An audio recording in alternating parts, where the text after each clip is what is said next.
Salut. Franchement, ça a été un maudit beau party. C'était au chalet de Rothschild. On a bien bu, on a bien mangé. Il y avait des gens intéressants, là. À l'intérieur, dans des beaux grands fauteuils et sofas, ça jasait. Comme des bons amis. Il y avait Mariette Clermont, son ami Léon. Les inséparables, Bro et Martineau. Et il y avait le bonhomme Corbeil, il était là aussi. Plus près de nous, au petit bar, là, il y avait d'autres discussions, c'était en anglais. Il y avait Johnny Walker qui parlait avec Jack Daniels, Capitaine Morgan. Rémi Martin essayait de comprendre. Heureusement qu'il y avait Laurent Perrier pour jaser avec lui. C'était sympathique aussi parce que dans la cuisine, plusieurs préparaient leurs petits plats préférés. Benny faisait sauter les petites viandes. Le chef Boyardi avait préparé une petite sauce. Bill Wong s'occupait du riz. Le capitaine Highliner a fait des petits poissons. Puis, pour les desserts, évidemment, la belle Häagen-Dazs a préparé des petites crèmes glacées. Sur la terrasse, évidemment, les fumeurs. John Players était avec Peter Jackson, Mark Ten. Les Britanniques Benson et Hedges étaient là aussi. Grillait une cigarette, mais il était dérangé par le bruit. Évidemment, il y en a un qui passait la tondeuse, toujours le même, c'est John Deere. Au sous-sol, là, ça brassait, évidemment. Les gars prenaient une bière. Il y avait John Molson qui parlait de son bateau avec John Labatt, Alexander Keith, John Sleeman. On parlait argent aussi parce qu'il y avait Alphonse Desjardins qui était là.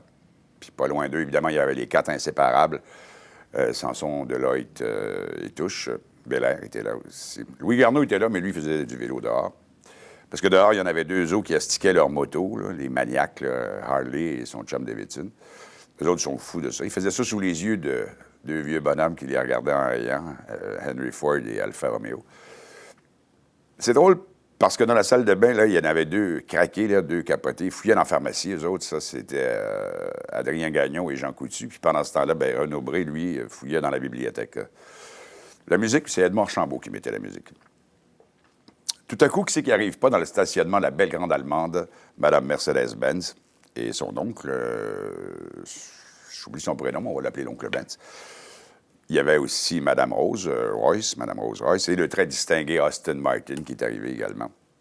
Et venu de France, avec le Dom Pérignon, il y avait la veuve Clicquot, toute nerveuse, qui parlait parfum avec les élégantes Nina Ricci, Elisabeth Arden, Mme Estée Lauder, Coco Chanel, Paco Rabanne. Au grand salon, ben là, ça parlait mode. Avec Lévi Strauss et en jeans, évidemment. Mais ensemble, il y avait Georges Armani, il y avait Christian Dior, Hugo Boss, Jean-Claude Poitras, Pierre Cardin.